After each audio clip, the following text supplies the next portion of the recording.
I was so angry. I was like, oh, in the theater. I almost rage quit, but I'm like, it's the ending. I can't, I can't rage quit now, you know? No time to leave and get a refund.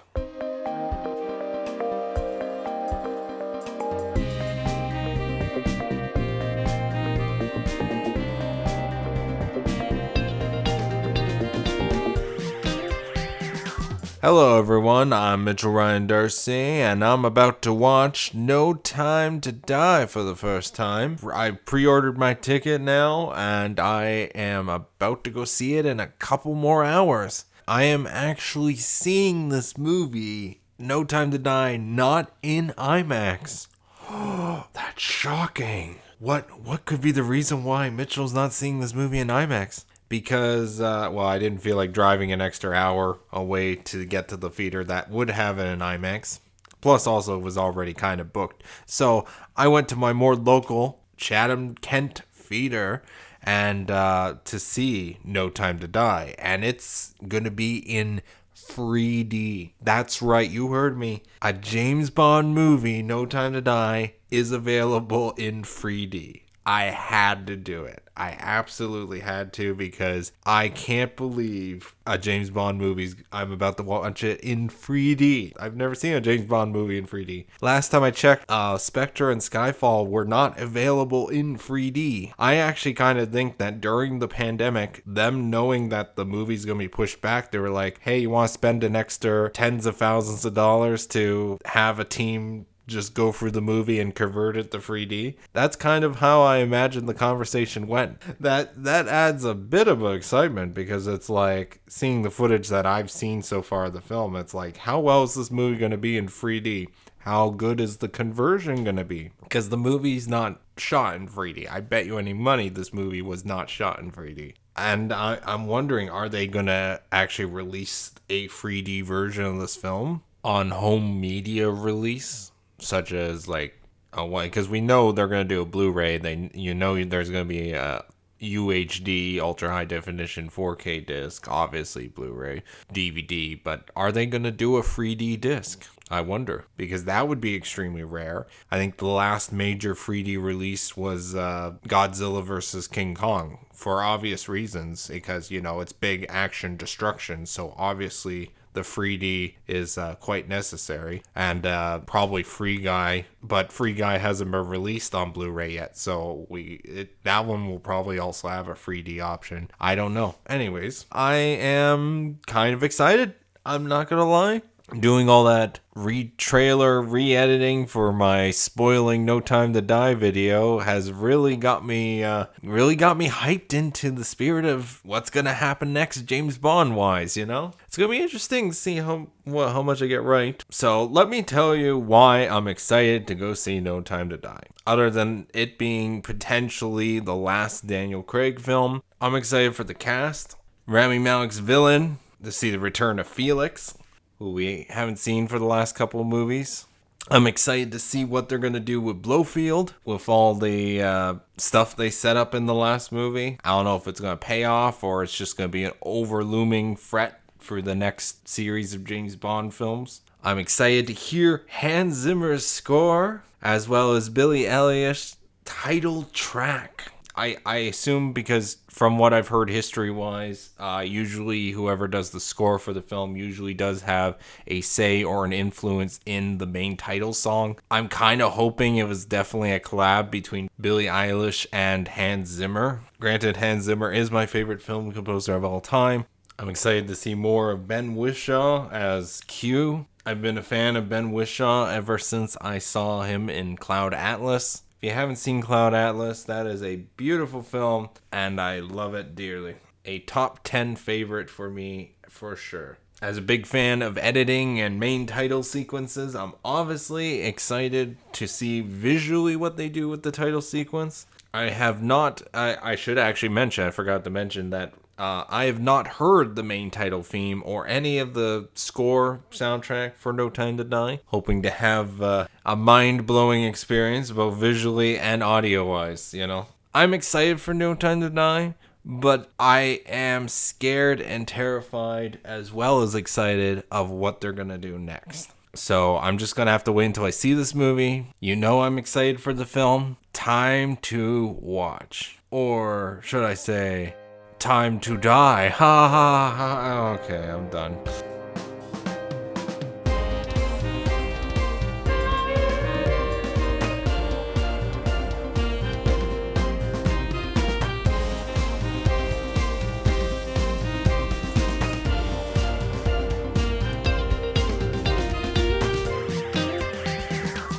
I just watched No Time to Die, and I have to say, I was not expecting that end result. No spoilers right now, but I definitely wasn't expecting that. And by that, I mean basically the entire film. Like there's several set pieces I expected to happen. They did happen, but like, oh, well, I can't talk about it until my spoiler part of my review. So, anyways, I should start off with the 3D. The 3D was actually quite good. Granted, the movie itself was not shot with the true 3D cameras, and also it wasn't filmed with the intention to be a 3D film. So, as a result, the film was not meant for 3D, but it was still a good enough 3D experience. Though, for this type of film, I would have actually probably preferred the IMAX. For somebody who's a fan of the entire James Bond franchise, longtime James Bond fans are going to be divided on this movie. If you're a fan of the Daniel Craig movie specifically, I think you're going to like this. I'm not too sure. You might be divided as well. I myself is a fan of the James Bond franchise, and I've always liked the casting of Daniel Craig as James Bond, and I think he did some really cool and great stuff in his tenure as James Bond, but I love this film. I'm going to say this right now. I think it is a great James Bond film. Granted, there was one specific choice particularly that made me really, really angry, and to me almost ruined my experience of this film. But I can't mention it until the spoiler part of the review. But yeah, this is the kind of movie you're going to have to see and judge for yourself. Granted, if you haven't seen a single James Bond film in your life, do not choose this as your first ever James Bond. I can't stress that enough, because this would not be a good first time James Bond movie to see, to introduce you to the character of James Bond in general. Though it is a great movie, I think the main reason why this movie works is because of the prior films. It relies heavily on the prior films, mainly Spectre. Spectre is kind of the main one from the Daniel Craig eras. If there's only one of the Daniel Craig movies you have to see before you see No Time to Die, it would be Spectre. And then I would say second priority would be Casino Royale. I mean, you would probably do Casino Royale, Spectre, and then No Time to Die at the very least minimum if you want No Time to Die to work as well. No Time to Die, like for me, this movie, because I didn't like, if we want to get really controversial, when I first saw Casino Royale, I did not like Casino Royale. Like I like I like Daniel Craig as James Bond, but I didn't overall like what the story, the way it was structured in Casino Royale. You gotta remember, when I first saw Casino Royale, I was about 12 years old in the theaters seeing this movie. Obviously, my parents were the ones that kind of really wanted to see the movie, and they were like, well, it's James Bond. I mean, you could bring your kid to it, maybe, right? I remember distinctly, specifically with that cliffhanger, I was mad with the film, and I always ended up many years later, like I didn't really rewatch it until much later on, but I just always was under the impression it's like, nah, I never really liked Casino Royale, and because of that, I never actually saw Quantum of Solace at all I didn't actually get around to watching Quantum of Solace for the first time until after I saw Skyfall, and then they released a 50th anniversary Blu-ray box set, and then that's when I actually saw Quantum of Solace for the first time. So to sum it all up, originally I did not like Casino Royale, but I have turned around almost totally 180 rewatching it for the 50th anniversary Blu-ray box set, and then rewatching it again just recently to do research for my Spoiling No Time to Die. I've cemented Casino Royale as the best of the Daniel Craig movies. And then Quantum of Solace was a bit of a misfire, and that's putting it very lightly. And so that was like if Casino Royale was a yes, Quantum of Solace would be a no, and then Skyfall was a yes for me. Probably my favorite of the Daniel Craig ones, though I admit Casino Royale one was actually better. Spectre was kind of mediocre. I felt like that one was the in-between. That one was when I first saw it, I'm like, yeah, but no. Like, it was kind of like it's much better than Quantum of Solace. It's a very mediocre James Bond film. Like, I like the idea of Spectre, but I don't think it worked as well. Casino Royale, as of now, is a yes. Quantum of Solace is a no. Skyfall is a yes. Spectre is a maybe. In between. No Time to Die, for me, is a yes. A yes, but, like, I'll mention more in my spoiler review, but it is... I think it's a great James Bond film, and I think for what it ends up doing for the James Bond franchise, I think this is a good direction that it went with. And the choices, even though the choices did seem, I wouldn't say out of left field or bad, but they took a lot of risk on this movie. The closest comparison I can think of is this is like the Iron Man free of James Bond films. It opens up the doors for whoever is going to be next for James Bond, unless Daniel Craig does return, which is more than likely not, because, I mean, in Spectre, he specifically said that he never wanted to play, he would rather, kill himself than play James Bond again. Then he did this movie several years later, so it's like, who knows, maybe he'll come back again. This movie does definitely open up more possibilities with what they can and what they will do next. And I'll be more elaborate in my spoiler part of my review. No Time to Die, I can absolutely see why other people would hate it or disagree with my thinking of the film. I understand. But me, myself, I like the film. I think it's great. It could have, there's a couple of things I would have changed to make it even better. But that's just me. Hans Zimmer's score was pretty decent overall as a James Bond film. The acting in this film was all great. I didn't have any problems with any of the characters in this film. And the overall story had a bit of complexity, kind of like Spectre, but at least it was a little more, like a lot more, I don't know if it would be a lot more easier to follow, but it's a lot more, I feel the plot is quite simpler compared to Spectre, and there wasn't really a moment where I'm like, oh, WTF, what is happening? Why is this happening? What is the goal here? Like, I never got confused in that sense. I got confused with one or two little plot things, which I will talk about in my spoiler review. But overall, the overall arcing of the film, it was easy to... Well, not easy, I would say medium to understand. And I would actually say for a 2 hour and 40 minute plus film, the fact that it's like, just thinking it in my head, I'm like, there's not a lot, like I can very easily explain the plot, like the major plot points or the major decisions of the film, but then it's like, wow, I'm actually surprised it took 2 hours and 40 minutes to tell that. Because the movie itself, there wasn't really a part where I felt like, I'm like, oh, this needs to definitely be trimmed down or whatnot. Everything felt it was moving at a decent pace. I don't know what to say. I guess maybe it's too much story. Actually, the only part that actually felt long, and I can actually say this because it's not a spoiler, because going in to see a James Bond film, that the main titles at some point is going to appear early on after the pre-title sequence.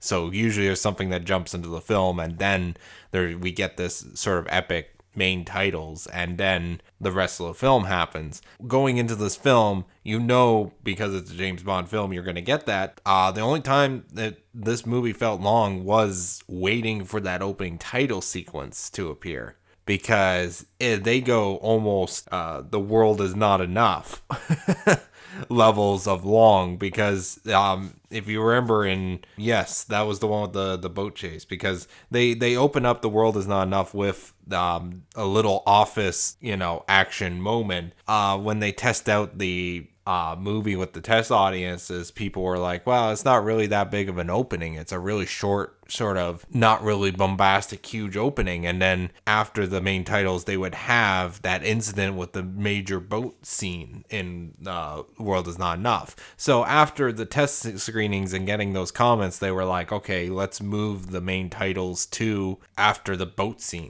It kind of felt like this was a very similar case No Time to Die had, but I don't know, part of me thinks it was kind of planned out the way it does happen in the film. So just don't go into it being like, okay, where's the main titles? Because don't worry, it will happen. It just takes a bit, This is a good enough time to switch over to spoilers. So this is your spoiler warning for No Time to Die. You have been warned. First of all, I'm not gonna go through play-by-play of my spoiling No Time to Die and what I got right and what I got wrong and all that. I already know what I got wrong and I know what I got right. I know in my non-spoiler review I mentioned love, but I was kind of jumping a bit. I like the film. I don't know if I'll necessarily love it in the grand scheme of things, but I loved the idea of the plot, where it went. I loved how gutsy of a risk that they took killing off several main Bond characters. They were kind of like, hey, we killed M in Skyfall. Let's do that again, but times 3. They ended up killing Felix Leiter. I was shocked about that. I'm like, damn. Because of my spoiling No Time to Die video, I was theorizing, because it's like, usually in a film like this, you would need at least one character to die, just so the audience gets grounded in that, like, these characters could actually die and whatnot. And I was actually theorizing that Ana de Armas's character, I think was it Palomoa? I can't picture the spelling of the name in my head, but I actually was placing money if I would bet on who would die in this film, it would probably have been her. And then so when that scene ended and she was like, oh, she's still alive, then who are they going to kill off? And then literally the next scene, Felix, and he ends up getting killed. The sudden betrayal of that guy who I said he was going to betray. That was wow. I was like, oh, that kind of hit me, especially the line where he's like, oh, I have a family, or wait, was that my cover or my alias or whatever? That hit hard for me. I am pissed off because if I took my time with my spoiling trailers episode, I would have mentioned the fishing boat, because with the oil rig scene sinking, you see a fishing boat at one point also sinking, except that there is no oil rig. Part of me wants to go back at the trailers to take a look, because that ship sinking, it fooled me into thinking it was an oil tanker type oil rig, because the inside of that ship does not look like the inside of that type of fishing boat. So it looks like it's like an industrial oil rig type platform type thing. But anyways, I wasn't gonna dive into my No Time to Die spoiling trailers video. I apologize. Back to the review. No Time to Die is a great film, and I feel they are getting the right influences of the older James Bond movies, such as, the big villain, the big villain lair, the sort of over-the-top plan or weapon that's like, very, like, just enough science bullshit that makes sense, that it doesn't have to actually practically be real, and I kind of really love that about this film. I love the idea that the major weapon is kind of like a cool idea, a DNA, or not DNA, but it's a virus that only affects what the people who program the virus to kill.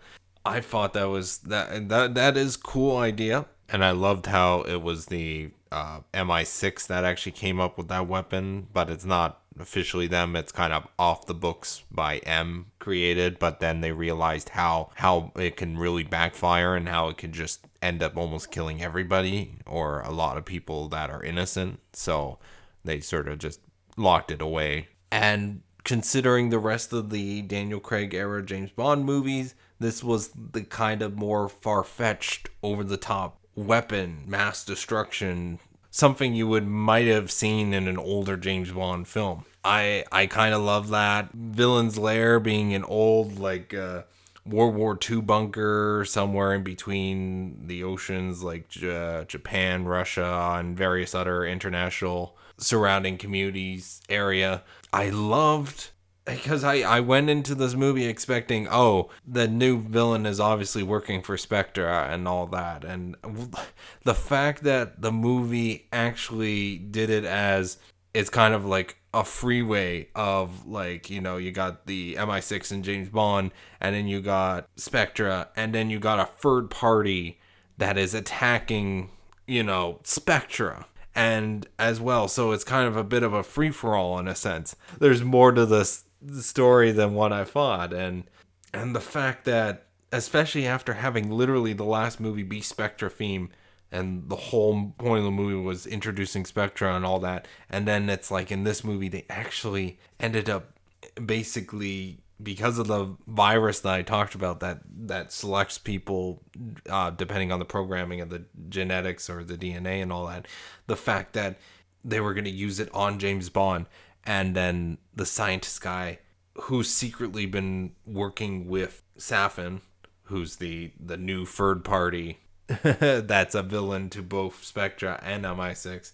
The fact that the kidnapped scientist actually was working with him the whole time, which is not a surprise because it's established early on that they are working together. The fact that he switches it on Spectra, so instead of James Bond dying, it's James Bond lives, but anyone who's a Spectre agent or the DNA related to a Spectre agent ends up getting attacked. So he's at the Spectre party and literally they wipe out all of Spectre except for Blofeld. And because they infect that basic room with the virus, they set up everything in Spectre, and then it's like literally the next movie, all of Spectre is now dealt with, except for Blofeld. And then the funny thing is with the Blofeld, the prison interrogation scene, which I have to say, this director, Karijoji Fukunaga, should really do a horror film.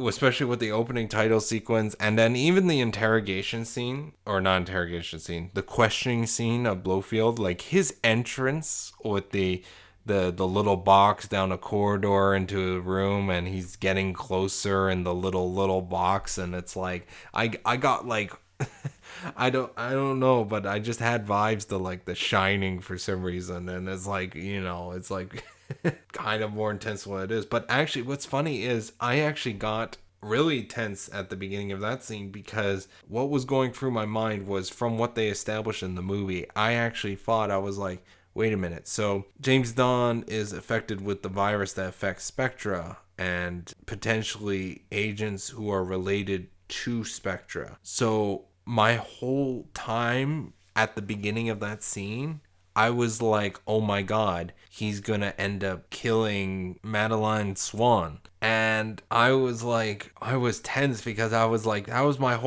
my only thought process during that scene, other than, well, processing what was happening on screen. Because I was like, oh my god, if he touches her or even comes close enough contact, she will die, won't she? And so I was a little bit weirded out, because at one point he does touch her hand before she leaves, and she's like, get your hands off me. Isn't he infected? Isn't she gonna get infected?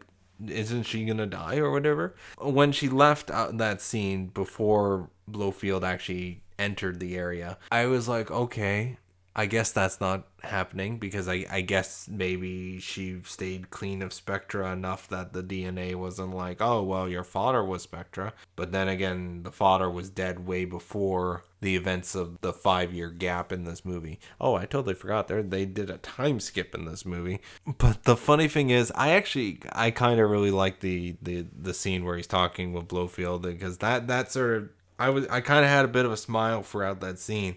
It's just having them go back one and off another, James Bond and Blofeld. The funny thing is, I didn't clue into what he was about to do, James Bond, because even though I was thinking about the virus and I was thinking, oh, it's gonna affect Madeline Swan, the fact that I didn't actually clue in that, oh my God, they set this up perfectly. Because I remember that I was like, I love the design of this prison and how when they go to talk to him, it like goes across very slowly, this little cage. But then when Blofeld reaches the area, I was shocked. I was like, why does the glass in front move?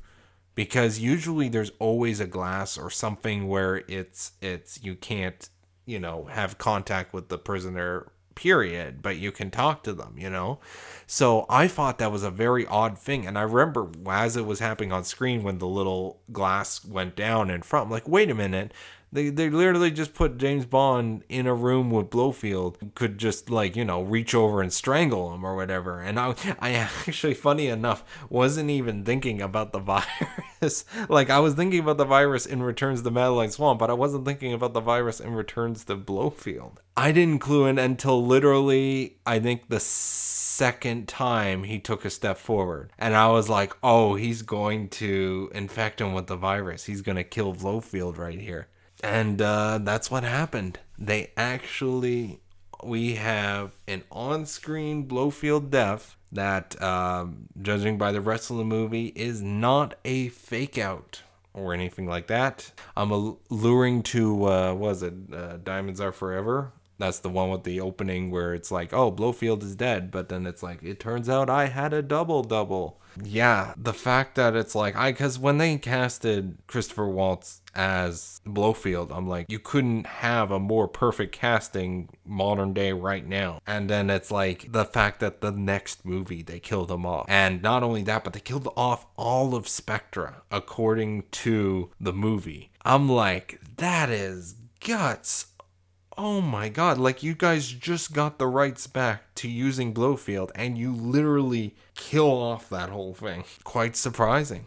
So that is the second major James Bond character death. So much potential to be, but the problem is with Skyfall, because they had, Sylvia escape so cleverly and all that, it's like, you would have had to try and do that again with Blofeld. And then it would feel like, oh, he escaped. Well, of course he's going to escape. He's Blofeld. He has Spectre agents everywhere, blah, blah, blah, blah, blah.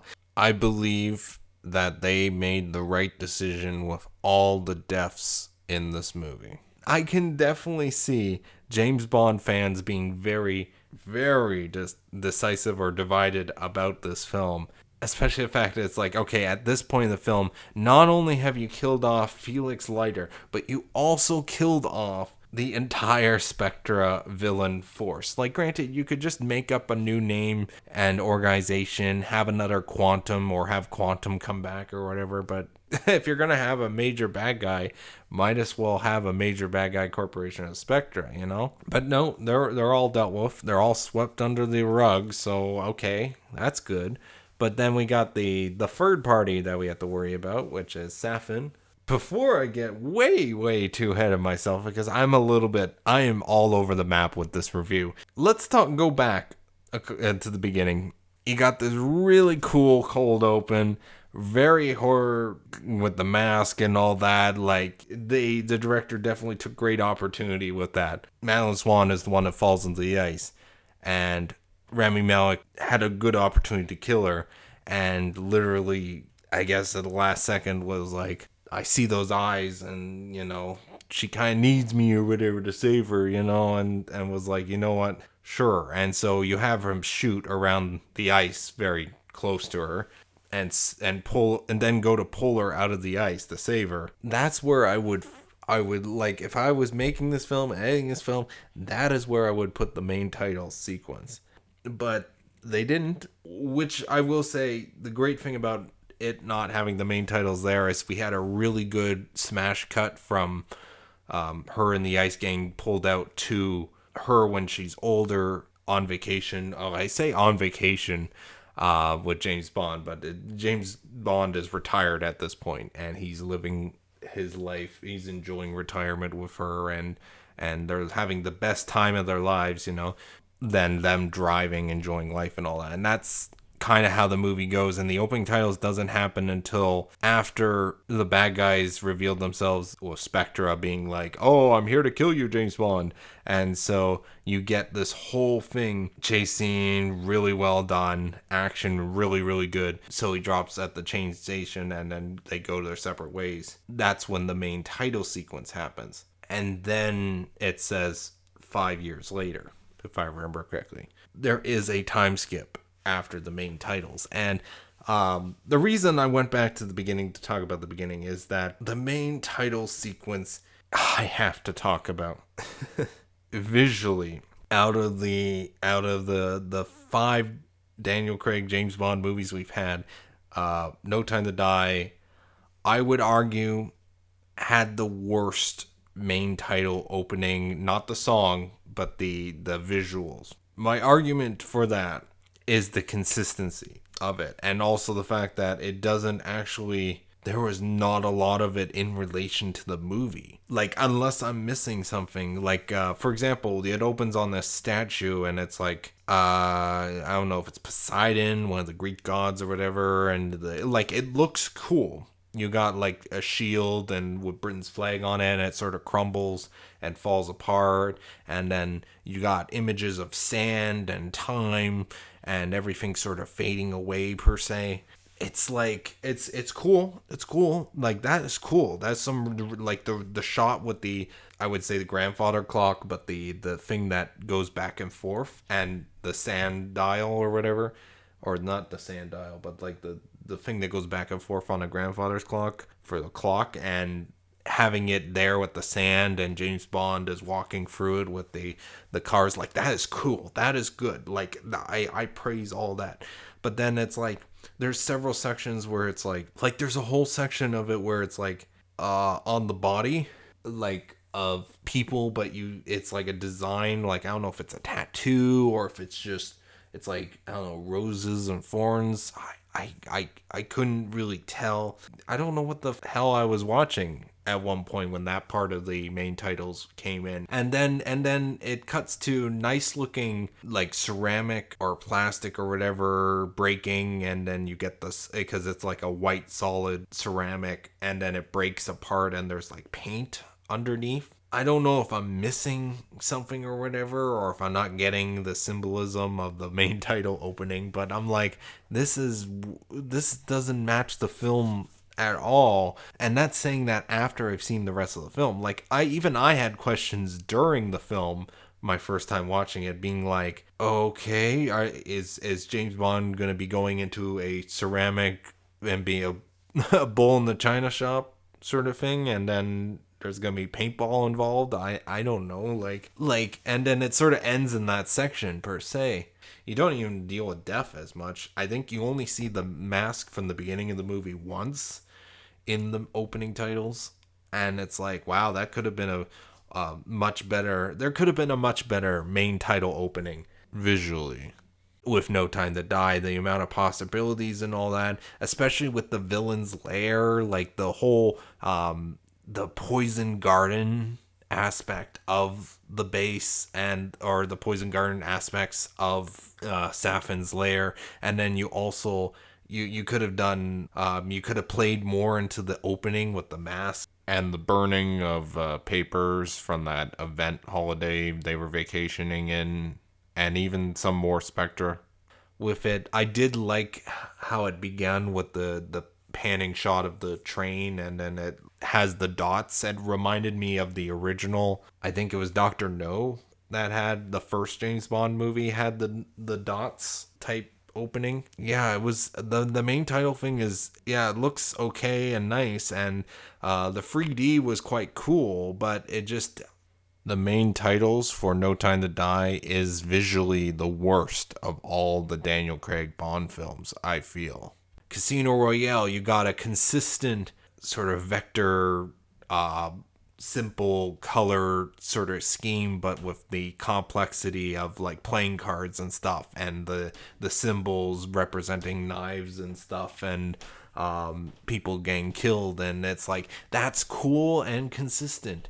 And then, Quantum of Solace, it's like you have the desert, you have beautiful women coming out of the desert, stuff like that. Like, it's weird, but then you also got the globe and the stars, like the Atlas type thing with the second one. Like, and then you got, I think there was at one point for Quantum of Solace opening titles, there was the frame thing of the I don't know what to call it, those old sort of picture things where the flickers, where it's a whole bunch of pictures in a row, and if it moves fast enough, it shows a moving picture in a circle. And they kind of did that effect at one point in it with women, and it looks really, really cool. And that was really, really cool and consistent. And then you got the Skyfall. Skyfall was a great opening titles, and it actually, had moments that represented things that you're about to see in the movie. Spectra with the very heavily handed symbology of, oh, Spectre is an octopus. It's everywhere. It's touching everything. Like, it's memorable and looks cool. It actually has a really cool use of a skull at one point. Like, these are all things I absolutely remember, and I can associate, oh, that special effect was in that sort of James Bond opening, and that one, like, there was a difference to each opening. And then this opening for No Time to Die, it's like, without the audio of No Time to Die and the list of the cast and crew, I would have no idea which James Bond film this is supposed to represent. It's almost like a really good fan-made James Bond title sequence that you can find on YouTube. Like, I don't think it consistently works, the main titles. And then getting into the song. Now, I'm going to be completely honest. I really wish it wasn't a slow ballad like it was. I kind of had the same criticism with Spectra. But the funny thing is, with Spectra's theme, I'm like, when I first heard it, which, mind you, I don't listen to the James Bond music before seeing a film. I wait until I actually see it on the big screen and hear it. That is my first time ever listening to the song. Spectra, my first time hearing it was on the big screen as I was watching it. And when I first heard it, I'm like, oh, it's a soft ballad. But it's a great song, and it gets better every time I listen to it. Writings on the Wall, Sam Smith, amazing. I did not appreciate it the first time I heard it. Maybe the same thing's going to happen with No Time to Die for me. Maybe the more I listen to it and the longer more time has passed, the more I'm going to appreciate it. I've only heard it once as of recording this, and I don't remember anything else of that song. I am a big fan of Bad Guy by Billie Eilish. And I know James Bond, that doesn't sound anything like a James Bond song, but like, at least I remember that song. Like, even her new music, it's not new anymore, or is it still new? I don't know. I'm not your friend or anything. Like, I remember that song. It's on Rock Band now, along with Bad Guy. But No Time to Die is like, I've only heard it once, but it didn't leave an impression on me. And except for that, it's slow and low, and I think it builds, but it doesn't. I don't remember what it sounds like at all. And I'm gonna pause my recording, go listen to the song, and then I'll get back to you on reviewing it again. Okay, so it is a good song, if not a great song, and the orchestra arrangements makes it really work for a James Bond song, and to be fair, I honestly think the visuals of the main titles does not do this song as justice. And that's kind of sad. because it is a good song. It doesn't. I think the song itself. I mean, the lyrics are right on point, and they work really well with the story. But it just only time will tell. Yeah, man. The more I think about this movie, was a lot of risks. James Bond has a daughter. That sounds so weird to say out loud. Because during the 5 year gap, apparently, she was pregnant with his child and decided to keep the child. So I kind of don't think this is bad, especially for the James Bond franchise, because this just opens up more story possibilities with future James Bond movies. Like, you can have one new James Bond where it starts off where that he's already he's a family man. He can deal with issues in that way before, while dealing with the MI6 sort of lifestyle. Like, there's many little, it just opens up more possibilities. And that actually reminds me, I should talk about, so after James Bond retires from active service, James Bond basically, in that sense, gave up the role of 007. So obviously, MI6 is going to refill the role of 007 with somebody else. And I loved how the new 00, how they sort of introduced her, because you see her very briefly in one shot. He bumps into her, and it's played almost a bit like, almost like a Bond girl per se, like, oh, this is somebody that he might fool around with or whatever. They meet up later on at James Bond's house afterwards, and it's I kind of like the idea of the setup where it's like, oh, it's like the classic Bond, but then it's like, oh, with a twist, it's not actually, it's actually plot related. The idea that it's like, even James Bond sort of makes a line of it where it's like, oh, I thought you were gonna remove something else or whatever, or some line about, because they she was like, oh, is this the bedroom? And then goes in immediately, and then it's a play on sort of the tropes of James Bond, and I kind of like that. And it turns out she's the new 007, and I think this is fine. Anyone can be 007, but not everybody can be James Bond, because James Bond is a certain character. So I am perfectly fine with creating new characters to play the role of 007, like Naomi in this movie. And I really hope that in future James Bond movies they start to use the other 00s, like, because there's a 004, 003, 005, and I hope that we start seeing more James Bond scripts that actually play with the other 00 agents as well. You got the other agent that I think was more on, I don't know, was she on CIA or whatever, but she was definitely a much more newer agent. And I wasn't expecting the role to be played like that. It was very unexpected and took me off guard.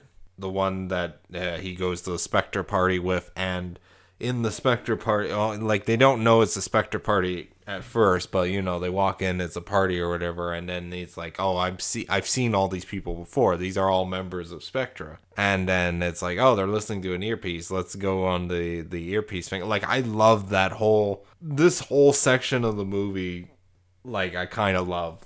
Like, even with a little bit of the absurd with the bionic eye and Blofeld watching everything, and it's like, oh, it's a birthday party for him. Like, I love the idea of all this and the execution of it.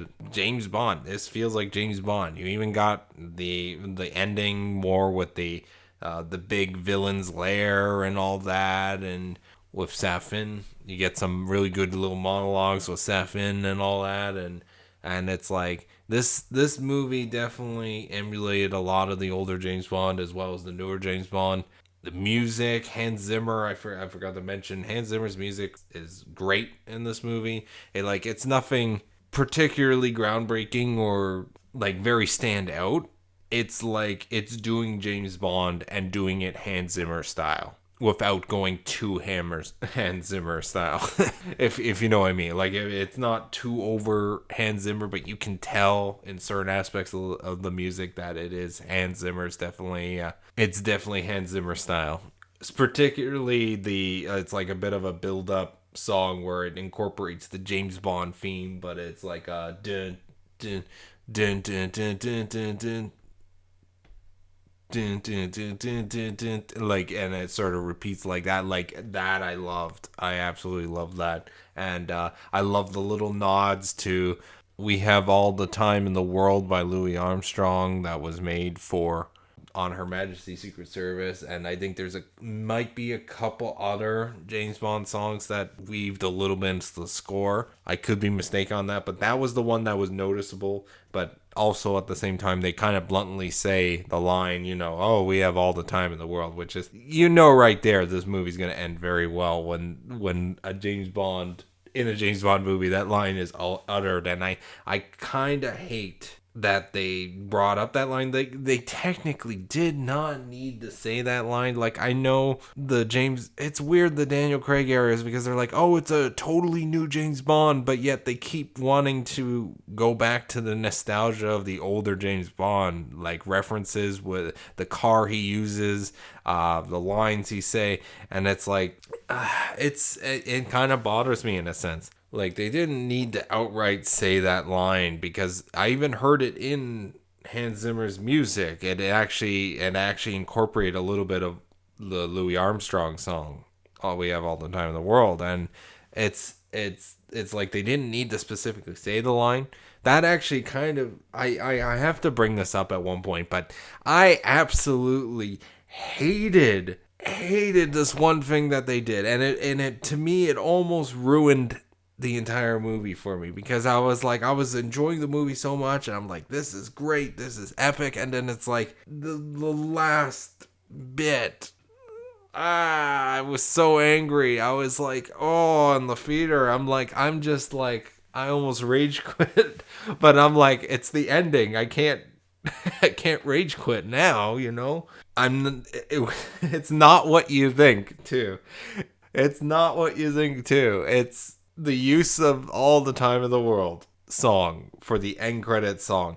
I hated that they reused a song from an older James Bond movie to end the Daniel Craig movies. I hated that so much, and I feel like, I don't know if it's the director's decision, but I would have absolutely not wanted it to end with a song that was done in another film and is known for being in another James Bond film. Like, here's the thing, because what the lines of the dialogue of referencing All the Time in the World and Hans Zimmer's score touching upon a little bit of that song, and I'm like, I'm fine with that, okay?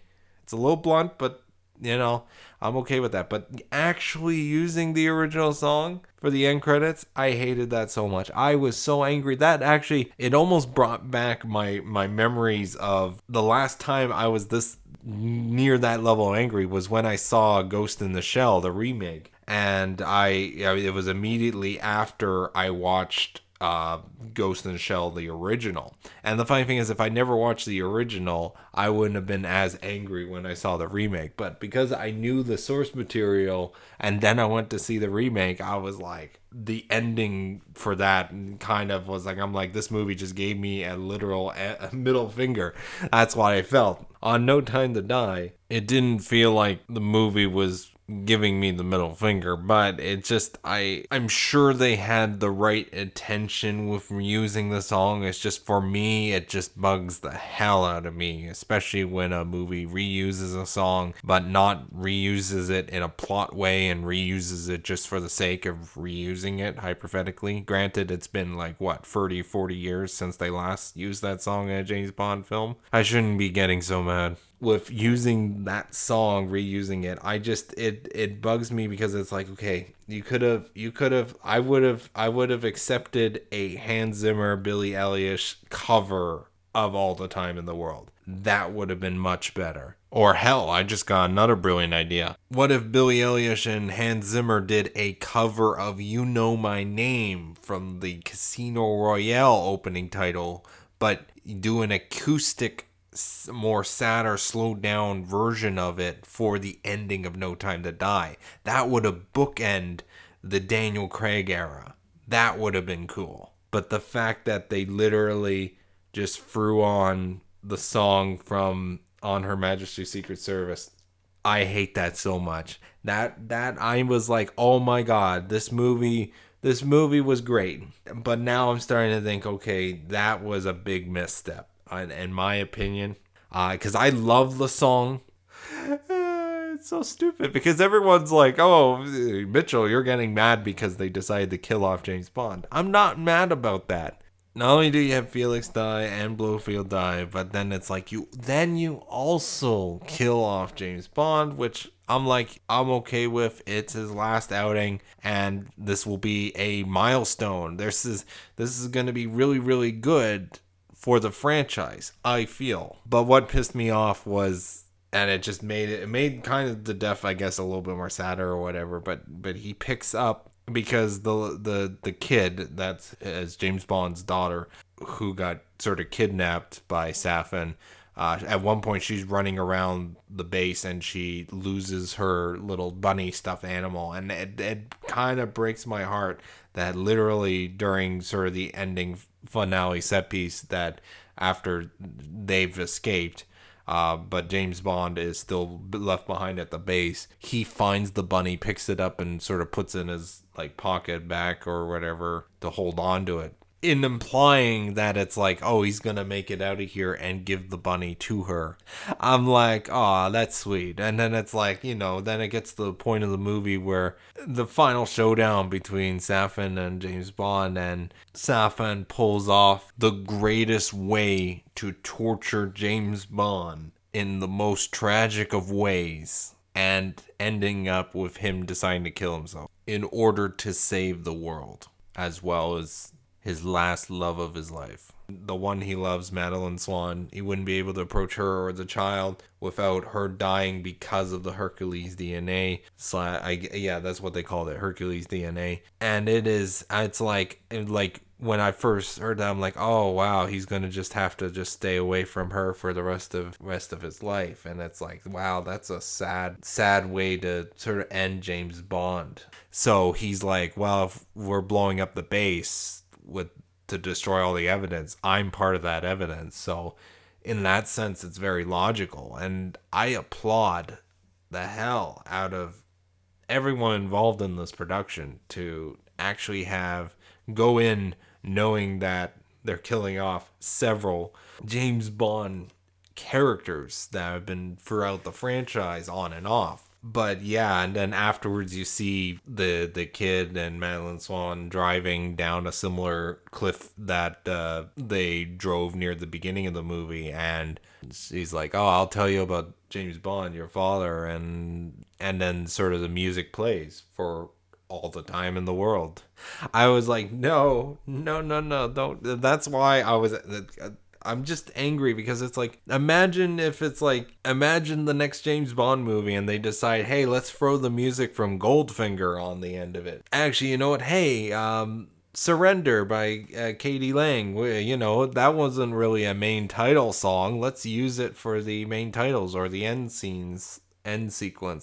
It's like, I really, really, really hope whatever future James Bond movies they do, they are over with callbacks, with nostalgia. I really hope, I'm okay if they introduce older characters redone, like for example Blofeld and Spectra. I'm okay with them appearing now and then. I'm okay with Felix Leiter appearing now and then, all that jazz, and sort of newer versions of the character. I'm perfectly fine with that. Like, what is James Bond without introducing characters we've known since early on, but in revamped in new ways and all that? Like, I'm perfectly fine with that. They need to stop, putting in the Aston Martin, the original car. They need to stop. Like, the reason the Aston Martin is in this film is because it was in Skyfall, it was in Casino Royale. Like, it's kind of attached to James Bond for Daniel Craig. It says, oh, it's a James Bond film. We have to make references to the older James Bond films. Like,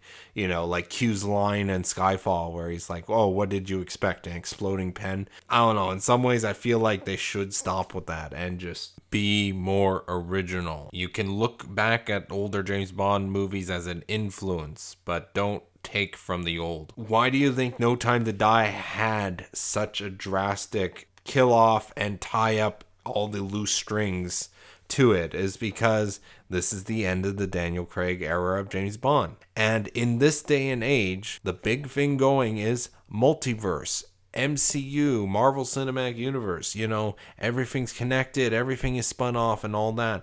James Bond sees what is happening in the movie industry and they're like, we need to kind of do that. And Casino Royale, kind of with its cliffhanger ending, kind of started the wave of, hey, things need to be connected. Because then the second movie started with the ending right after the ending of Casino Royale. And then Skyfall is arguably the most standalone of the Daniel Craig movies. But even then, Spectre comes along and says, hey, everything that you just went through, that was connected. That is us. And then the next movie ends up, connecting it even further. Like all 5 movies are now connected. All the Daniel Craig era movies are connected. You can watch 1 or 2 on their own, but you're not going to get like the full picture per se, where I can throw on almost any of the Roger Moore era James Bonds, or even Timothy Dalton, or even Sean Connery, like all the prior James Bonds. It's like I can literally throw on any movie and I don't have to worry about it being connected, other than, hey, Judi Dench is playing M because she played it for several movies.